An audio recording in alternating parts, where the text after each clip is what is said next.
to do that than it was to try to get a campfire going. You will see that I've got 3 chairs here. I've got one folded up at the end of the picnic table and then 2 around the campfire. That was kind of accidental, but I'm glad I did it because I busted one of the rivets on one of the chairs last night getting out of it, which I've done on that same model of chair twice now, and it's just time to retire.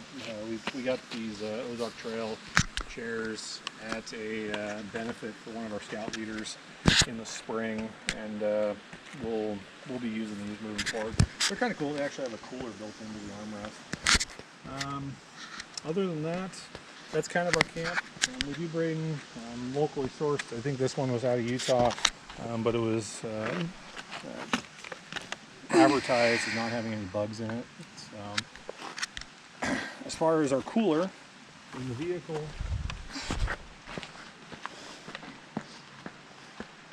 excuse the mess inside the vehicle right now, but I run a lifetime cooler.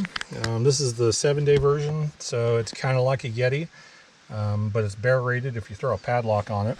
I generally just keep it in the vehicle.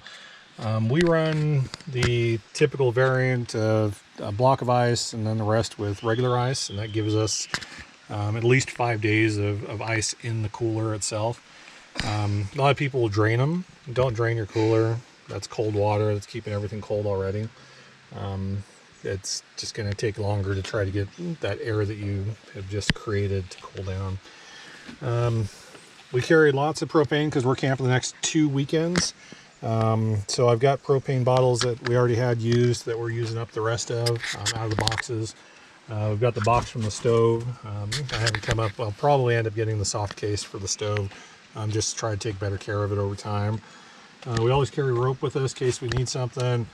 We've got our hiking staves. Trying to think anything else important in there. We've got 2-way radios. The ham radio I bring with me practically everywhere. We are definitely in a place where there is not cell coverage. We went up to the top, up to Sturgill Peak this morning, and had cell coverage up there, so we communicated with some friends and did some radio checks. But here in camp, ham radio is really the only communication we've got to the outside world in the event that something happens. So yeah, that's the tour of our camp. We really enjoy hanging out here in the woods. We've got 2 more weekends that we've got planned. So we're at Spring Creek up above Mans Creek this weekend. And then next weekend we are up at Silver Creek Plunge at Peace Valley.